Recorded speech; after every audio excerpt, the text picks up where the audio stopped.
این نمایشگاه لباس زنانه اسلامی است که از جانب دانشجویان اولین آموزشگاه مود اسلامی برای مشتریان در بزرگترین کشور اسلامی عالم پیشنهاد می شود.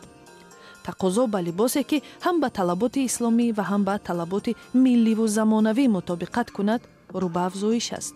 از این رو 140 دانشجو امید دارند که معلومات کافی برای پیشبرد این نوع تجارت سرخریدار را به دست می آورند.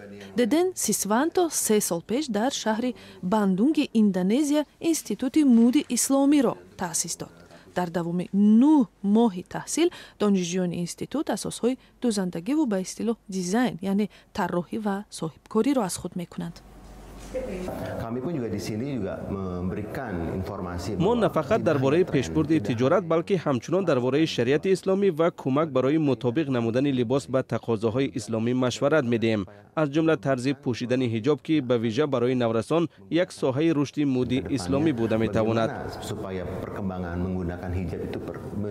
در این دانشکده هم مسلمانان و هم غیر مسلمانان حق تحصیل دارند، ولی معلمان باید مسلمان باشند تا چارچوب اسلامی لباس حفظ شود.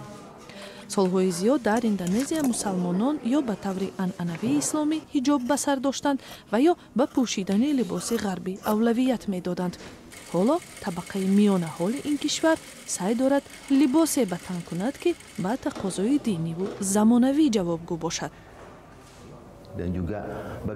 تا آنجایی که لباس به شریعت اسلامی مطابق است امکان دارد که با رنگ ها بازی کرد ولی نباید از حد گذراند. بعضا پیراهن و حجاب ها را میبینید که به تنه و گردن چسبیده است. در مشهورترین سامانه های اینترنتی اندونزیا تجارت گرم با لباس های اسلامی جریان دارد. اولین جشنواره مودی اسلامی در اندونزیا سال 2015 دایر شد و کشور باور دارد که تا سال 2020 به یک مرکز جهانی مود اسلامی تبدیل می شود. طراح لباس رونی سامادی پراجا میگوید سال 2007 به پوشیدن حجاب رو آورد، ولی شاهد آن شد که برای زنان مسلمان انتخاب زیاد نیست.